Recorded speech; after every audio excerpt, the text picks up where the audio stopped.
temporary micromanage itu penting. Ketika misalnya dirimu ditaruh di role yang baru atau mengerjakan project yang baru, you have zero knowledge on that, ya kan? Imagine if your manager itu langsung bilang, Yov langsung aja kerjain, tell me what you find dari sini, and just go gitu. Slowly is the fastest way to go to where you wanna be, dia bilang kayak gitu. Jadi bilang kalau lu mau cepet mencapai tujuan lu tuh harus pelan-pelan.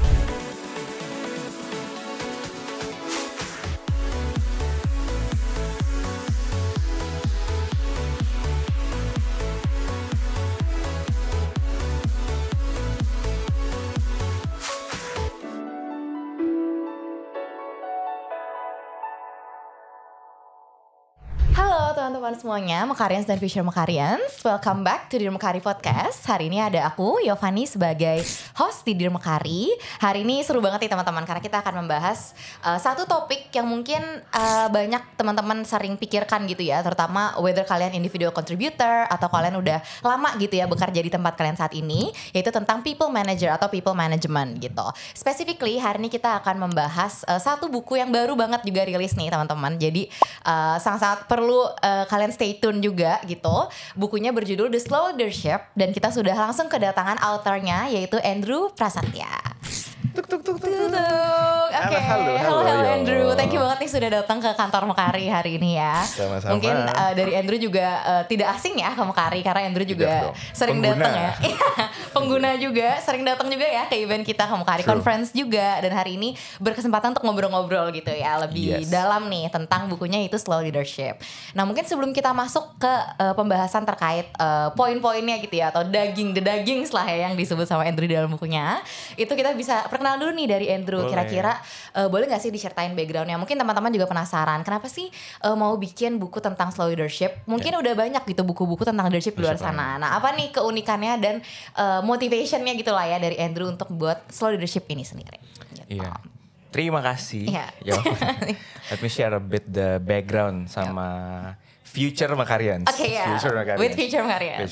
Jadi si buku Slow Leadership itu lahir dari apa ya, kayak problem pribadi dan keresahan pribadi lah gitu.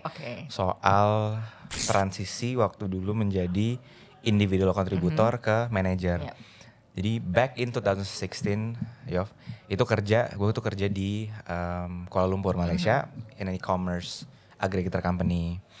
Nah, di sana itu awalnya kerja jadi IC lah, kayak almost all of us kan kayak gitu ya, startnya sebagai IC dulu, abis itu ntar lama-lama kayak kayaknya bagus nih si Andrew, yaudah deh kita coba promote jadi team leadnya. Nah, disitulah perjalanan menjadi people manager itu dimulai. Masalahnya ternyata berubah dari IC ke manager itu banyak banget challenges-nya, karena ilmunya ternyata beda banget yang dimilikin dan yang harus dikuasain. Nah, struggle-nya kerasa banget gitu. Jadi yang dulunya awalnya kayak ngerasa all eyes on me sebagai seorang IC, kok sekarang orang ngelihatnya my team ya, identity-nya mulai tergoyang tuh. Betul. Kok bukan gue lagi ya menjadi ininya gitu. Jadi team achievements ya. Iya gitu ya. Kayak kok ada yang aneh ya dulu kayak go Andrew, sekarang kayak kok udah nggak ada lagi gitu, spotlightnya nggak gitu lagi. Gue mana nih? Gitu. Iya gitu kan. Nah ternyata struggle tuh di situ ya. Nah dari situ akhirnya 5 tahunan lah di Malaysia, dan di akhir-akhirnya baru aware ternyata ilmunya itu banyak banget yang harus dipelajarin, dan banyak companies yang nggak ngajarin itu karena mungkin emang susah dan nggak ada kurikulum yang structured ya. Kalau misalnya menjadi seorang podcaster udah ada ilmunya tuh, misalnya cara public speakingnya, bikin pertanyaan dan lain-lain, udah ada kurikulumnya lah. Nah kalau menjadi people manager itu kayak it's something yang banyak yang bilang itu kayak soft skills, padahal so many practical skills dan hard skills yang harus dipelajarin juga yo untuk jadi si people manager itu. Nah dari situlah akhirnya mulai muncul kayaknya bisa nggak ya ketika nanti in the future I have a team member yang mau I help menjadi people manager, itu punya mini kurikulum yang bisa dikasih ke mereka nih. Semacam guideline gitu semacam guideline. Karena dulu waktu di Malaysia juga mulai punya tuh anak yang kayak, Andrew I really wanna be a manager. At that time juga baru jadi people manager kan, terus dia mau jadi manager, so I don't have the kurikulum untuk ngajarin dia secara structured. Jadinya ya udah learning by doing. Dari situ 2021 pulang ke Indonesia, bikin tim yang baru lagi di perusahaan yang lain gitu kan, EduTech. Nah di situ mulai bikin tim lagi dan mulai belajar lagi bahwa ternyata ilmu yang dulu dipelajarin itu bisa di-apply di perusahaan yang sekarang. Tapi tetap kenapa kata-katanya slow, ekspektasinya tuh kayaknya kan kita udah pelajarin nih, gue udah pelajarin dulu di Malaysia. Harusnya bisa lebih cepet nih di-apply-nya di Indonesia. Ternyata nggak juga. Ternyata to be a long term good manager and leaders tuh tetap butuh waktu. Tetap butuh waktu walaupun asumsinya dulu kan sama orang luar Indonesia harusnya lebih gampang nih karena di sini sekarang Indonesia semua. Culture-nya harusnya lebih masuk. Nih. Ternyata nggak juga. Jadi tetap nggak bisa diburu-buru. That's why tagline yang I wrote in the book kan human relationship itu emang nggak bisa diburu-buru gitu. Backgroundnya seperti itulah. Jadi long story short answernya adalah it's because I believe I was a really bad manager at the time, and I was hoping someone datang dan memberikan kayak kitab, Drew, ini lu baca untuk lu menjadi manager tuh ini yang harus lu baca, and I wish zaman dulu tuh ada yang ngasih itu dan nge-guide step by stepnya apa aja yang bakal berubah, so mentally and practically ke-prepared untuk radio itu. I see. Nah, aku actually kind of wondering juga, Andrew, karena tadi you mention di KL for 5 years gitu ya. Terus dari individual contributor langsung ke team lead gitu. At the time apakah ada mentor atau kayak how did you, karena kan belum ada nih buku ini gitu ya. Kayak how did you gather the insights gitu. Apakah lo kayak proactively asking the leaders before you atau kayak from watching other teams atau gimana sih? Mungkin orang-orang yang belum ada sama sekali nih experience can start from there juga. Dulu nggak ada structured way of learning sih jadi kayak it's a matter of yaudah dicemplungin, gagal-gagal jadi banyak tuh. Tadi I've shared juga on another story bahwa banyak yang mau cabut di awal-awal, banyak yang pengen resign gara-gara mereka nggak tahu nih Andrew kenapa sih seperti ini behaviornya gitu. In my defense, the leadership style ya. In my defense, I'm doing what I think the best at that time with my knowledge. Jadi kayak ngerasanya kayak kok mereka reaksinya kayak gitu padahal intentionnya gue tuh gak kayak gitu loh gitu. And lots of leaders and new people managers itu tuh punya struggle yang sama. Jadi kayak siapa sih yang mau jadi jahat by default gitu kan. Jarang lah ada manager yang kayak I really wanna be a bad manager, let me do this. Enggak gitu kan. Banyaknya tuh kayak I'm just doing what I believe is right, tapi ternyata reaksi orang salah gitu. Atau ternyata it's not the right thing to do for that particular situations. Jadi ya belajarnya dulu benar-benar nyemplung. Dari nyemplung itu gagal. Banyak banget gagal-gagalnya. Jadi you really learn by doing ya. Kayak trials, errors, feedback from others gitu ya. I see. Nah kebetulan juga nih aku sendiri juga baru banget nih mengalami transisi ini nih Andrew. Jadi last year I was an individual contributor and then I had a team member. Jadi aku udah menjadi people manager sekarang. Congrats. Nah thankfully di Mekari sendiri kita punya satu program specifically untuk first leaders. Jadi kayak kita sebutnya the FTL program, First Time Leaders program. Nah, di situ sebenarnya dibahas juga nih banyak hal terkait kayak conflict management, terus mungkin one of the things yang menjadi banyak dilema gitu kali ya untuk new leaders, terutama ketika timnya itu not very big, jadi lumayan smaller teams. Itu adalah setting boundaries and managing conflict. Kayaknya itu jadi salah satu yang trending topic lah pada saat di trainingnya itu gitu. Nah, kalau dari Andrew sendiri, have you ever had an experience gitu di mana ada konflik yang terjadi within your team? Mungkin as a team leader, Andrew sendiri juga lo juga punya the higher leadership lagi gitu ya, and then you have to balance the two between the higher management sama your team members gitu. How do you balance that? Jadi kadang-kadang konflik tuh ada few bentuknya, ada beberapa tuh ya. It's either between our team members and we need to be the middle person untuk jangan berantem. Atau kadang-kadang kita yang berkonflik dengan anak-anaknya kita gitu kan. Jadi kayak mereka gak ngerasa kayak gak bener nih si Andrew caranya gitu-gitu. Those two things biasanya punya pendekatan yang lumayan beda kan kayak gitu. Kalau between team members, maksudnya for both I had an experience lah udah pasti. I mean you've probably setahun lalu jadi people manager, you've probably udah pernah ngalamin itu kayak gitu kan. Kalau between team members, what I learned the most adalah these two harus ngomong.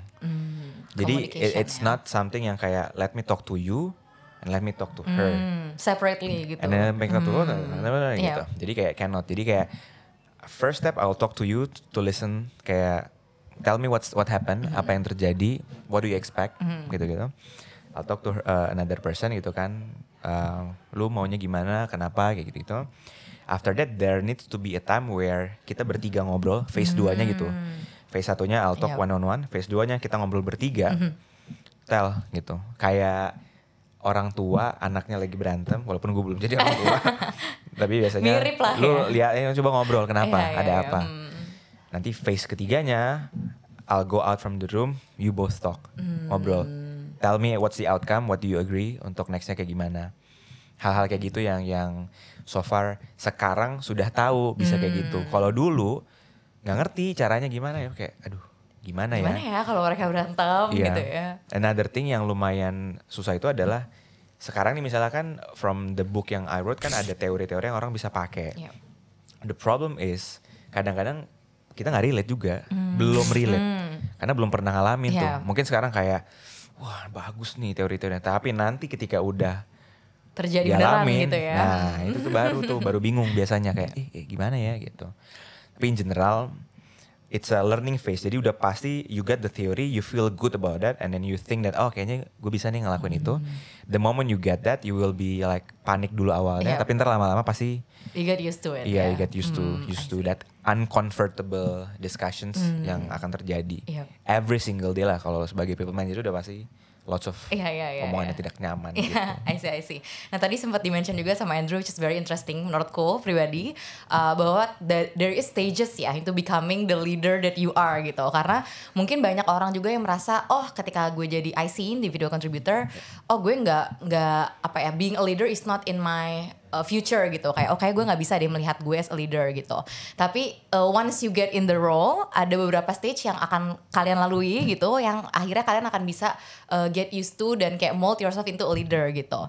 Nah kalau dari Andrew sendiri mungkin bisa di-share juga nih tipis-tipis dari bukunya juga, apakah ada spesifik kayak growth learning roadmap gitu sebagai seorang leader ya? Karena mungkin kalau sebagai leader kita pasti membuat planning atau capacity planning for the team gitu ya. Tapi sometimes kita suka neglect nih growth kita sendiri gitu. Nah gimana sih kita bisa tetap memprioritaskan itu, dan apakah ada spesifik roadmap atau learning growth plan yang bisa jadi patokan gitu untuk teman-teman? Jadi stagesnya ini based on pengalaman aja ya, which it's not the universal standard. Nggak pakem lah ya, tapi kurang lebih lah. Tapi ini based on my experience. Yang pertama itu kan, especially when you are a high performing individual contributor, we really need to switch the mood dulu dari pikirannya. Switch the mood bahwa sekarang I'm not an individual contributor anymore. Karena kalau IC biasanya kan lu bisa ngerjain semuanya sendiri dan prefer ngerjainnya semua sendiri karena ngerasa I'll do it faster, lebih cepat dibandingin sama orang lain, dan I don't have the skills untuk ngedelegate. I don't know how to cara ngedelegasinya gimana. So the first phase or phase 0 adalah tell yourself bahwa I'm not an IC anymore. I'm like a people manager, so I need to learn to delegate. I need to learn to build trust ke my team member. And it's very risky to be honest, karena aku juga pernah mengalami itu sendiri ya personally, as someone yang apalagi if you're a perfectionist, karena it's very difficult to build that trust gitu ya, kayak ketika lo udah tahu exactly how to do something and then you have to delegate, that's very difficult ya. Do you have any experience dengan itu juga, Andrew? Ada, and I had also an experience managing atau coaching a manager yang baru. Jadi waktu di back in KL tuh ada satu tim yang bilang, Andrew, I really wanna be a manager, can you help me? Jadi kayak udah mulai ngasih dia team members, tapi dia ngerjain semuanya sendiri. Karena itu kayak dia ngerasa gitu ya. perfectionist kayak gitu-gitu kan. Jadi it's a common problem. And there are lots of things yang bisa dilakuin, tapi the first thing yang harus dilakuin adalah you need to tell yourself di kaca bahkan kan kayak you are not a IC again, IC anymore, sudah jadi people manager, jadi harus di delegasiin. Mindset shift ya. Iya, mindset shiftnya harus dilakuin. Dan yang kedua adalah dari sisi technical, assuming misalnya ini projectnya very very important, very urgent, dan kalau salah kita bisa kehilangan, financially kita bisa loss, then nggak apa-apa kita ngerjain sendiri. Meaning kita yang turun, karena we know that if goes wrong bahaya nih, jadi kita turun the sendiri. risk too big gitu ya. The risk too high. But majority of the time itu tuh nggak kejadian. Majority of the time, if shit happens, ya udah tidak yang apa sih namanya? No one's gonna die ya. Yeah, it's not the end of the world lah. Not the end of the world. Jadi nggak apa-apa sebenarnya gitu. Yeah. Tapi kita tuh suka kayak tell ourselves zero mistakes, nggak boleh ada kesalahan. Padahal di journey as a people manager kita aja dulu udah pasti ada kesalahan. Gimana anak kita yang kita mau coaching kan gitu ya. Jadi itulah pendekatan bahwa harus lebih percaya, harus lebih nyaman dengan kegagalan. Kayak orang tua kan juga kayak gitu kan biasanya kayak nggak jauh-jauh ya dari parenting ya. Iya sama persis ya. Sama ilmunya jadi people manager itu benar-benar ilmu parenting ya. Exactly. Sama banget. Harus dipercayain, harus lebih nyaman kalau mereka jatuh. Ya udah jatuh, sakit nggak? Oh ya sakit gitu ya. Naik lagi, ayo bangun lagi kayak gitu. Nah tadi aku sebenarnya penasaran juga terkait tadi kan kita sempat membahas beberapa POV dari individual contributor harus shift mindset gitu ya ke people manager. Nah ada beberapa case unik juga gitu ya Andrew yang aku sering lihat juga either di Mekari or other companies juga gitu.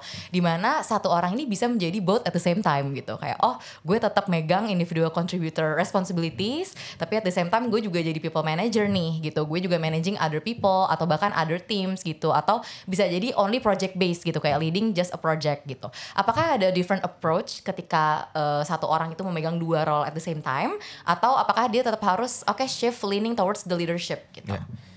Jadi when you become a manager or people management doesn't mean that you don't do any individual contributor work anymore. Jadi lu ngelakuin dua-duanya sebenarnya. It's not black and white ya? Enggak, it's not black and white. Jadi misalnya there's a time that you need to aturin capacity timnya kayak gimana, set up the goals, priorities, split the task dari quarterly menjadi monthly menjadi weekly menjadi daily kayak gitu.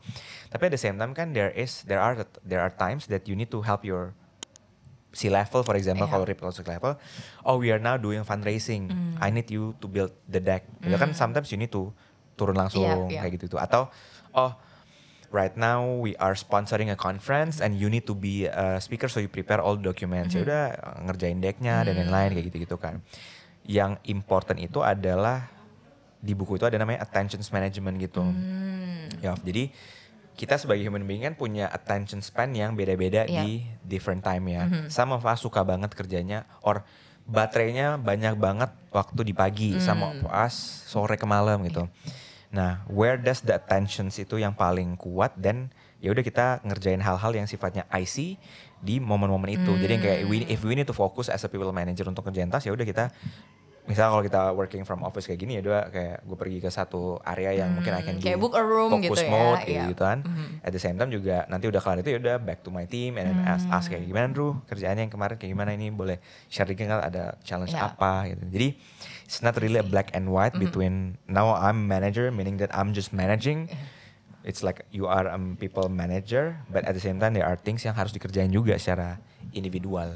I see. Jadi keeping that balance, knowing kayak which hat to put on juga gitu ya. Ketika I need to get something done, then kayak allocate time for yourself juga gitu. Karena I think that's the one thing yang orang juga suka lupa nih ketika menjadi leader, mungkin kewalahan gitu ya, very overwhelming. Jadi kadang-kadang you put the team first of course, tapi jangan sampai terneglect juga nih responsibilities as an IC-nya gitu ya. Oke. Nah tadi kita udah sempat mention beberapa hal quote and quote penyakitnya gitu ya dari first time leaders. Tadi ada kayak perfectionism, kurang bisa mendelegate gitu ya, karena kurang ada trust nih yang di-build misalnya. Nah selain itu sebenarnya ada juga satu hal yang sering menjadi kebiasaan buruk gitu ya, which is micromanaging. Nah sebenarnya micromanaging ini bisa dilihat dari dua sisi ya Andrew, kayak it's a good thing maybe untuk some people, some team members karena gue butuh direction yang jelas nih, I need that micromanaging style gitu. Atau ada juga beberapa orang mungkin yang tadi di-mention sama Andrew juga kayak gue merasa gue bisa melakukan everything on my own gitu, jadi I don't need that kind of supervision. Nah gimana nih again gitu ya, keeping that balance lagi, atau apakah do you have a preference kayak gue lebih prefer leaders itu harus micromanaging atau staying away completely from it gitu. Jadi di hidup. Ini zoom out banget ya di hidup itu kan ada ekstrem kiri atau ekstrem kanan gitu kan. What I believe adalah if we are too extreme on one pole, itu biasanya bring so many negative effects. When it comes to micromanaging itu juga hal yang sama. Jadi some people see micromanaging itu something yang haram, tidak boleh di dunia leadership micromanage gitu. Tapi sebenarnya kalau kita tidak micromanage atau kita terlalu micromanage itu nggak bagus, tidak micromanage juga nggak bagus. Jadi what rules that I have in my practices, which is again it's not I tell everyone oh this is the best practices, but what works for me at least for the past 10 years adalah gini. Temporary micromanage itu penting. Maksudnya itu gimana adalah gini. Ketika misalnya dirimu ditaruh di role yang baru atau mengerjakan project yang baru, you have zero knowledge on that, ya kan? Imagine if your manager itu langsung bilang, Yov langsung aja kerjain, tell me what you find dari sini, and just go gitu. Tapi you don't know where to go. It's a open big field yang abstrak ke kiri, gitu ke kanan atau kemana nih gitu-gitu. It's very hard for you sebagai eksekutor, sebagai manajernya nanti ketika you come up with the results itu juga bukan gini lagi yang gue suruh maksudnya gitu. So temporary micromanagement itu penting ketika kita mau ngasih tim kita itu role yang baru. Misalnya bisa jadi role-nya itu berubah dari seorang writer menjadi seorang data analyst. That's a total different role kan. Harus diajarin kan berarti kayak oke, kita belajar dulu ya gitu. Atau mulai sebagai people manager ada tim-tim yang bilang ke dirimu Yov aku tuh pengen juga belajar jadi leader loh kayak gitu. Ya udah berarti mulai dikasih responsibility sebagai seorang people manager. Itu kan role yang baru. Harus di micromanage tuh awal-awalnya supaya mereka tahu oh ini role yang baru, hal yang baru, so I have a bit of guideline di sana. Another thing yang lumayan penting untuk dilakukan ketika doing this temporary micromanagement adalah dua hal. Satu, the person itu harus mengerti why we are doing this micromanagement and then what's the benefits of this for them. Misalnya ketika kita punya anak yang baru ngerjain task yang baru nih. Jadi misalnya dia dulu writer doang, abis itu dia ngeliat oh kayaknya role data tuh lebih menarik ya. Gue mau deh belajar soal data kayak gitu-gitu kan. Ya udah kita bilang, Drew, in the next 1 month, since ini role yang baru, I'll do a lot of micromanage, I'll do a lot of help. Kayak I'll give you all the things that you need to do, A, B, C, D, E. Nanti I'll review, and then kita ngobrol supaya progress learningnya bisa lebih cepat ketimbang belajar sendiri. So can we agree, and will you be okay with that atau gimana? Jadi orangnya tahu, oh si Andrew sebagai my manager akan melakukan micromanage ke gua for the first few months. And then benefitsnya micromanage adalah seperti ini. Dan they need to also know dari yang pertama itu adalah the reasons why and what's the benefits for me di micromanage sama my manager. Oke. Yang second adalah they need to understand bahwa ini adalah temporary. Jadi it's not something yang gonna be happen forever. And then explain it sebagai manager, kita explain secara eksplisit bilang, Drew, ini kan your new role sebagai data analyst dari writer. So 1 month I'll do very close monitor, tapi setelah 1 month if you able to prove bahwa emang bisa ngerjainnya lebih mandiri, then I'll let you go sendiri, then you can proactively come to me kalau seandainya ada masalah. Then there is a clear kayak aha moment or like a oke, berarti ini ternyata cuma sebentar. Or cuma sementara lah, bukan selama-lamanya. Berarti setting that expectation juga ya untuk the team members kayak when they should be able to stand on their own, kapan kita juga akan terus menggandeng dia gitu ya. Jadi sama-sama enak on both sides. Karena mungkin yang sering terjadi di lapangan maybe the communication itu yang gak ada, yang missing gitu. Jadi orang rasanya kenapa ya kok dia terlalu nge-evaluate gue banget gitu. Padahal that's not gonna be forever. Tapi mungkin dia kan gak tahu pada saat itu ya. Jadi that's very important to communicate the period juga ya of the micromanagementnya itu gitu. Dan banyak manager gak tahu bahwa bisa loh dibilang, bisa loh kita bilang itu ke team members kita bahwa oh I'm doing this karena ini, oh this will be done for this X amount of time.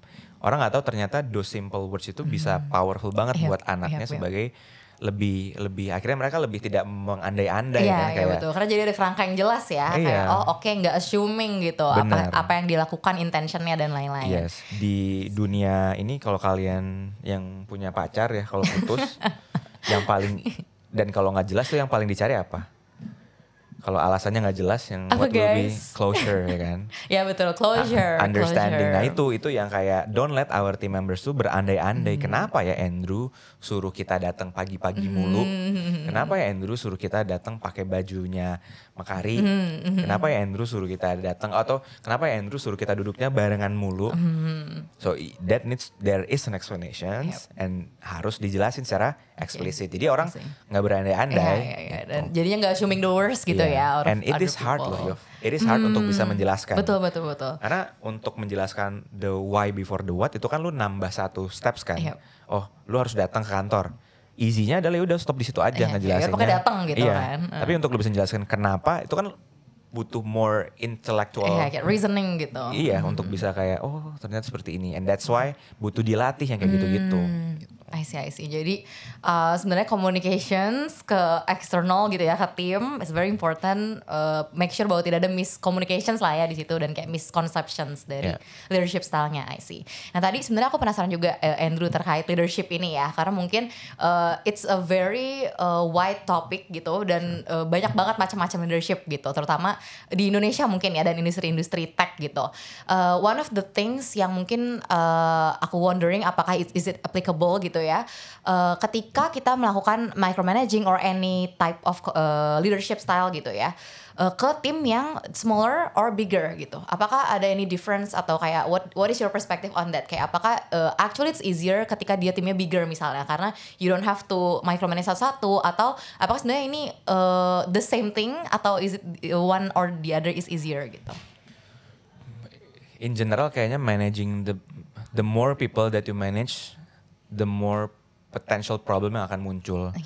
Karena itu maksudnya kayak it's a tendency human being lah. Jadi nggak cuman di tim, bahkan kayak di komplek nih cuman 2 keluarga versus ada 10 keluarga, konfliknya lebih banyak karena kan maunya lebih banyak. Betul, the dinamiknya lebih banyak. Yang itu nggak suka nggak suka suara di masjidnya gede, yang ini sukanya gede gitu kan. So many potential drama yang happen the more people kayak gitu. Jadi to your question sebenarnya if possible direct reports itu jangan banyak-banyak sebenarnya. Namun kan nggak semua orang bisa milih ya. Kadang-kadang kan kita work in a company yang ya udah kita dikasih nih it's what's given gitu. Itu what's given. Jadi emang harus pinter-pinter. Kadang-kadang either you group them based on kayak tribes gitu. Jadi kayak misalnya nggak semuanya, assuming nggak semuanya sama role-nya, berarti you have dedicated sessions with them. Jadi it's a group of designer. Say that you are a VP of marketing, then you have all the designers goes to you. All designers goes to you. All the writers and then videographers. Then you have your own session deh sama masing-masing mereka. So makes it easier untuk lo nge-build trust dan juga understanding sama each of these tribe lah istilahnya kayak gitu. I see. Actually aku kan kind of want trace back a little bit gitu ya. Tadi agak terpikirkan gitu dari judul bukunya ini sendiri, which is The Slow Leadership. Nah, apakah the antithesis of slow leadership ini adalah instant leadership? Atau kayak apa sih sebenarnya yang menurut Andrew harus di avoid gitu ketika kita mau mengimplementasi slow leadership ini? Slow leadership itu sebenarnya kayak acceptance bahwa ilmu untuk bisa jadi manager yang bagus or people manager yang bagus in a long run and long lasting impactnya itu takes time. If you just wanna be an okay manager that your team gitu ya. Your team like Andrew adalah my manager, setelah resign bye bye, there's no more relations yang bisa dibangun, ya mungkin bisa lebih cepat dilakuinnya. But what I want to tell itu adalah there are so many benefits of having a long-lasting relationship sama orang, and become a manager or people manager itu salah satu pintu masuk paling mudah sebenarnya if you do it secara benar, gitu. When you awal-awal Yov bilang kayak apa sih namanya menjadi banyak orang yang mungkin nggak tidak mau menjadi seorang manajer, tidak merasa it's dari IC, my goal gitu ya. That was me actually. Jadi kayak ketika dipromote jadi people manager itu kayak against my will gini gitu. Ya, gitu. Kayak ternyata harus jadi people manager ya. Ternyata susah. Waktu itu tuh sempat mau kayak I think enough lah. Waktu yang ada problem awal-awal itu kayak I think it's enough untuk jadi people manager. Tapi terus di challenge terus ya udah lu maju aja terus.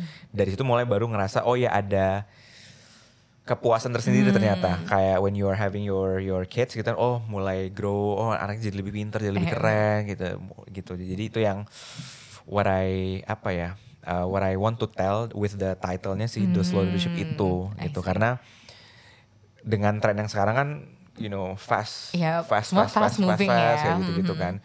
Dan ada satu quotes bagus banget ya. Dia bilang gini dari actor if I'm not mistaken ya. Dia bilang slowly is the fastest way to go to where you wanna be. Dia bilang kayak gitu. Jadi dia bilang kalau lu mau cepet mencapai tujuan lu tuh harus pelan-pelan. Justru ya. Iya harus pelan-pelan justru. Karena kalau lu ngebut biasanya either lu nyasar or either lu rusak di tengah jalan. Or you crash into something gitu. Exactly. So you are not going actually by ngebut itu lu malah nggak sampai ke tujuan lu tuh dengan lebih cepat. Malah kayak lu harus pelan-pelan untuk datang lebih cepat ke tujuan lu. Which is it's a very kayak oh iya juga ya. Gitu. That's why the booknya seperti itu dan mungkin efek dari experience juga kali ya Yof. Jadi kan this book itu hasil kompilasi learnings dari 2 companies yang I've worked before. And in these 2 companies itu 5 years. Jadi kayak almost 10 years of learnings gitu. And it's not like setahun di sini, move setahun ke sana, move belajarnya. Jadi kayak mungkin itu juga affecting my beliefs on kayaknya tuh kadang-kadang lu harus pelan-pelan aja. Plus, if you see also right now, anything yang munculnya cepet tuh biasanya hilangnya juga cepet. Iya betul. Semua yang viral pasti akan tergantikan viral yang lain ya. Exactly gitu. Jadi kayak I'm a firm believer bahwa I play a long term game. Karena long term game itu biasanya lebih benefits me lebih lama lah. Impactnya lebih lama ketimbang kayak instant thing yang hilangnya juga bisa cepat. I see. Berarti a lot about slow leadership ini juga banyak terkait tentang impressions gitu ya. Kayak how impressionable you are, how memorable, dan impacting the team even ketika kita sudah leaving that team gitu. Jadi the legacy gitu ya kepada timnya. We'll share one story yang lumayan menarik. Jadi dulu waktu di Malaysia I have a Indonesians juga yang masuk ke tim, tapi dia nggak report langsung ke gua yo. Dia report tuh my team member yang udah jadi manager. Fast forward ke sekarang, the person become my business partner.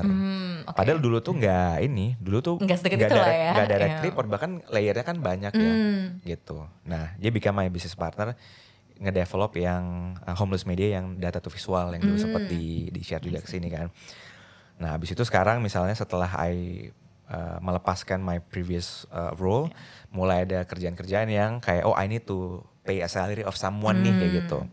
Terus ngobrol sama dia terus dia bilang gini, Bos Ndru, if you need something or misalnya kayak lu butuh kayak capital untuk lu ngegaji orang, let me know ya, I can help you with that. Imagine how things will have a different effect if pada saat itu I am kayak a bad manager, kayak mana mau kayak you don't even want to kenal lagi sama orang gitu kan. Let alone kayak to have that trust gitu ya. Exactly, dia bilang kayak let me, kayak kan itu dinamikanya berubah kan. Dari yang dulu kayak dia tuh beberapa level di bawah gue, sekarang dia bilang kayak let me chip in something on you deh kalau if you need gitu. So it's really kayak like realization bahwa kayak lo harus jadi orang baik aja deh. Iya, lo kayak intentionnya emang harus baik aja gitu ya. Kayak gitu. Dan people manager itu impactnya gede banget ya ke hidup orang. Betul. It's either you destroy that person or you build them. Exactly. Itu sebegitu seremnya lu kepercayaan yang dikasih sebagai people manager. You don't know how many people stress out ke psikolog, psychiatrist gara-gara manajernya.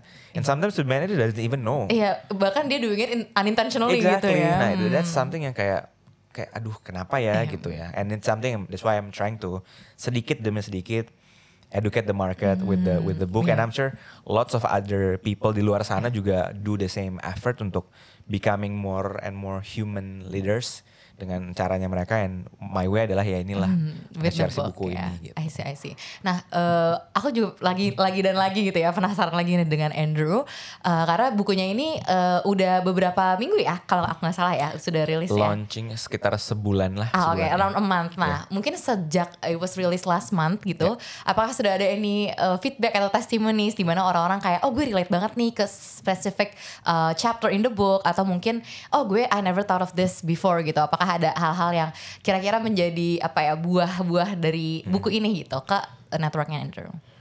One common thing yang muncul tadi si bapak yang ngevideoin kita juga bilang baca bukunya tuh kayak ngobrol Drew katanya.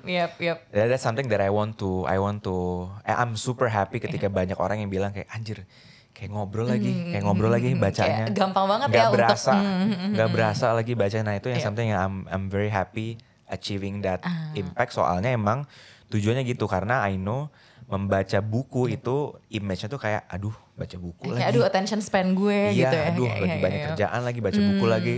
Dan gue bilang my promise in this book adalah it's gonna be the most friendly. The friendliest book you've ever read lah in your life gitu. Karena kadang-kadang di satu pages tuh mungkin cuma ada 2 kalimat and then there's like a table yang bisa dipakai.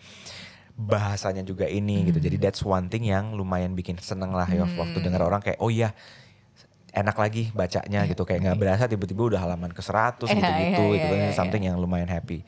Nah, another thing soal yang tadi yang Yuf bilang itu jadi banyak orang-orang yang especially di bagian apa ya tim apa sih namanya HCM ya Human Capital Management atau Learning and Development mereka pada bilang oh iya ya ternyata part hiring itu nggak kepikiran lagi kita bisa ngelakuin yang namanya reverse reference check. Jadi di satu buku tuh I told when you want to sell positions to a very senior people, lo harus jualan lebih karena these people have so many options on the table kan. Betul. Lo mau onboard mereka, lo nggak bisa cuma sekedar interview biasa. Kayak gue bilang ada satu strategi yang namanya tuh reference check. Kalau reference check kan biasanya kayak kita ngecek orang itu ke teman-temannya dia. Exactly. Gitu ya. In this case, let them check us sebagai seorang leaders ke our past team members. That shows bahwa lu pede sebagai manager gitu kan. Jadi kayak misalnya that's something yang I did which is ketika lagi hiring misalnya employee bagus banget nih I really want this person to join my team gitu kan. Di phase terakhir ya what I ask him or her to do adalah talk to all my team members. I will not be in the meeting. And then just ask them whatever you want. Tanya Andrew gimana leadershipnya, Andrew gimana orangnya, Andrew red flagnya apa, you ask everything, ask everything to them, and then you decide whether you want to join the team or not. Apakah cocok atau enggak? Exactly, gitu karena I'm not gonna be in the room, you will get the most honest answer as possible. Nah something yang kayak gitu yang waktu share ke beberapa teman HR mereka bilang, oh yeah, didn't really thought about that sih, kayak something yang bisa dilakuin. I see. Jadi ya bener sih itu juga bisa langsung dimasukin ya ke implementation karena itu juga suatu hal yang maybe nggak banyak orang kepikiran langsung gitu dan ternyata impactnya sangat besar apalagi terhadap decision untuk join ya a company gitu. I see. Nah mungkin sebelum kita mengakhiri nih Andrew karena udah banyak nih ya insight-insight yang di-share juga dari Andrew mungkin teman-teman udah lebih penasaran lagi tentang bukunya gitu. Sebelumnya nih apakah ada kesan pesan atau any advice mungkin ya karena maybe advice to me a year ago ketika aku baru menjadi people manager atau mungkin teman-teman yang upcoming nih kayaknya ada opportunity untuk menjadi people manager, maybe mereka masih segan atau mereka masih intimidated dengan the title leader itu, kira-kira gimana sih mereka bisa memulai untuk shifting that mindset? Iya, pesannya tuh ada buat 2 group of people. Group of people pertama adalah para people manager dan leader atau yang akan menjadi leaders gitu. Journey untuk menjadi seorang people manager yang dan leader itu takes a lot of work. It's gonna be really hard. So that's something yang harus kita aware. It's a very hard journey. Namun if you really want to learn, itu tuh buahnya tuh sangat-sangat rewarding banget. Cause you change people's life. Lu merubah banget people's life to be better. Harapannya not for worse. For the better ya harapannya. For worse ya gitu. Jadi don't expect this to be like I'm a manager right now, it's gonna be nunjuk-nunjuk orang gini-gini. It's gonna be really hard. If you want to be a great one ya, if you want to be a mediocre one ya, that's easy lah gitu. And ya harapannya ya you choose the future Macarians. Masuk ya. Future Macarians itu milihnya yang hard path gitu. Jadi kayak make it easier for you to work in the future. So that's one for para praktisi leader atau people manager. Yang kedua adalah for companies. Pesannya adalah make sure when we make a person to be a manager or leader, kasih mereka enough bekal. Resources ya. Exactly, kasih mereka enough bekal untuk menjadi seorang people manager yang oke gitu. Jadi don't expect them to be a good people manager kalau kitanya juga nggak siapin mereka apa-apa. And if they are becoming a people manager, nanti kan benefitsnya ke ROI-nya kan buat bisnis juga kan. Timnya jadi overachiever. Domino effect gitu ya. Iya, domino effect, and then you create more and more great leaders in the future. Karena itu akhirnya kan cuan juga buat kita sebagai company. Betul, that's the end goal ya. Iya, for business owners, for senior leadership, that's very important. And this book of slow leadership itu hopefully bisa jadi kayak kurikulum yang mereka bisa pakai. Oh ternyata ini di phase pertama banget, yaudah gue ajarin mindsetnya apa. Atau udah ada people manager yang dia udah gak awal-awal banget, tapi dia butuh belajar soal gimana managing up sama managing sideways. Nah itu skills kan juga skills penting kan. Ntar ada juga chapter di bukunya ngomongin itu gitu. Jadi make sure as a company kita itu set our managers or future leaders tuh for success lah, jangan for failures gitu. I see. Oke. Wow, mantap banget ya closing statement dari Andrew. Jadi jangan lupa teman-teman untuk dicek.